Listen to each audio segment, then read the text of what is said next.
नमस्कार। आज के इस एक्सप्लेनर में हम एक ऐसी पॉलिसी इंटेलिजेंस रिपोर्ट को डिकोड करने वाले हैं जहां मुद्दा जमीन या हवा का नहीं बल्कि पानी का है। बिल्कुल सही सुना। आइए देखते हैं कि कैसे सिंधु नदी के पानी को भारत और पाकिस्तान के बीच एक नैरेटिव वॉरफेयर यानी कथा युद्ध के एक स्ट्रैटेजिक वेपन के रूप में इस्तेमाल किया जा रहा है। चलिए जल्दी से नजर डालते हैं कि आज हम क्या कवर करने वाले हैं। नया जियोपॉलिटिकल तनाव, इंडस वाटर ट्रीटी कैसे काम करती है, जमीनी हकीकत क्या है, ये पूरा इंफॉर्मेशन वॉरफेयर क्या है और अंत में इस टकराव की कूटनीतिक रणनीति क्या होनी चाहिए। तो शुरुआत करते हैं पहले पॉइंट से, नया भौगोलिक राजनीतिक तनाव। अब इस बयान पर जरा गौर कीजिए। हाल ही में पाकिस्तान को अमेरिका और ईरान के बीच मध्यस्थता के लिए ग्लोबल लेवल पर काफी तारीफ मिली। इससे वहां का सैन्य नेतृत्व, खासकर आसिम मुनीर, काफी उत्साहित हैं।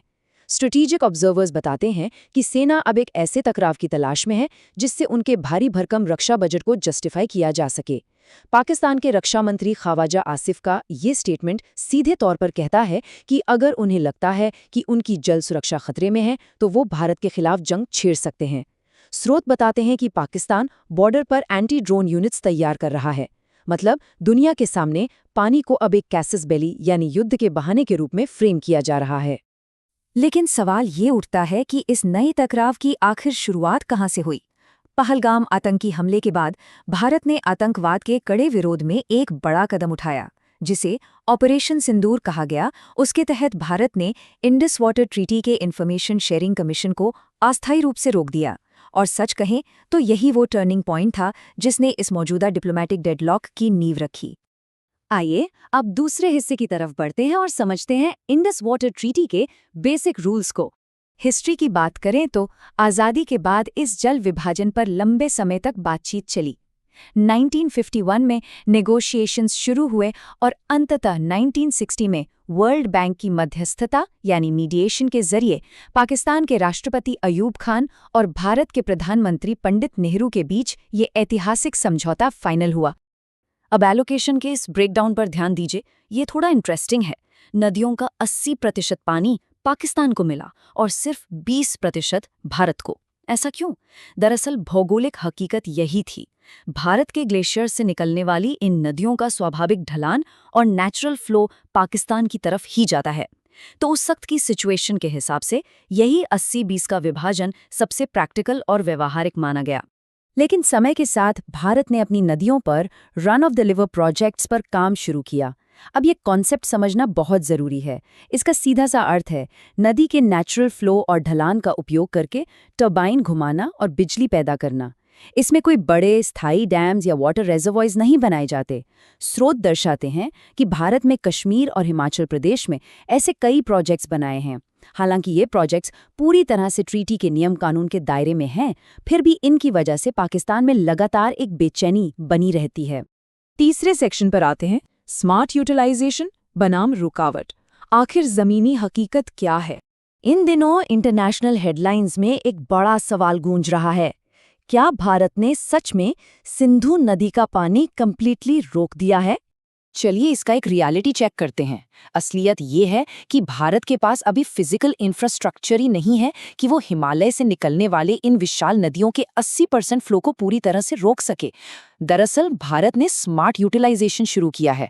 मतलब भारत बस गर्मियों में अपने 20% कोटे का पूरा इस्तेमाल कर रहा है और पानी छोड़ने की एडवांस सूचना पाकिस्तान को देना बंद कर दिया है। तो टेक्निकल टर्म्स में देखा जाए तो प्रवाह रुका नहीं है, बल्कि मैनेजमेंट और कम्युनिकेशन का तरीका बदल गया है। यहाँ पर दो अलग अलग कथाओं यानी नैरेटिव्स का सीधा टकराव है। एक तरफ पाकिस्तान का विक्टिम नैरेटिव है कि भारत ने अचानक पानी ब्लॉक कर दिया, वहीं दूसरी तरफ एक स्पष्ट जियो क्लाइमेटिक रियलिटी खड़ी है। इस साल सुपर एल नीनो का प्रभाव रहा है, ग्लेशियर्स पर बर्फ कम है और बारिश की भी भारी कमी आई है। इन नेचुरल कारणों से पानी का स्तर नेचुरली गिरा है। लेकिन विश्लेषक बताते हैं कि इस नेचुरल फिनोमिना को एक सोचे समझे कूटनीतिक रणनीति के तहत भारत पर थोपा जा रहा है। तो चलिए अब इस रिपोर्ट के चौथे हिस्से पर बात करते हैं, इंफॉर्मेशन वॉरफेयर यानी सूचना युद्ध। अंतर्राष्ट्रीय मंचों पर सिंपैथी बटोरने के लिए पाकिस्तान इन स्पेसिफिक स्टैटिस्टिक्स का जोरदार प्रयोग कर रहा है। उनका दावा है कि उनकी 1/3 आबादी इस क्राइसिस से प्रभावित है। नॉर्थ वेस्ट कैनाल में 64%, राइस कैनाल में 38% और दादू कैनाल में 82% तक पानी की कमी आई है। सुकुर बराज का लेवल लगातार गिर रहा है।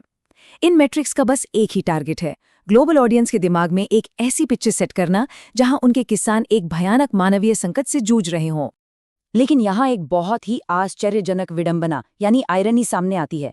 स्रोत पॉइंट आउट करते हैं कि भारत के ही कुछ मीडिया चैनल्स जो अग्रेसिव और टफ दिखने की कोशिश करते हैं, उन्होंने अनजाने में ही सही पाकिस्तान के इस इंटरनेशनल नैरेटिव को और मजबूत कर दिया है।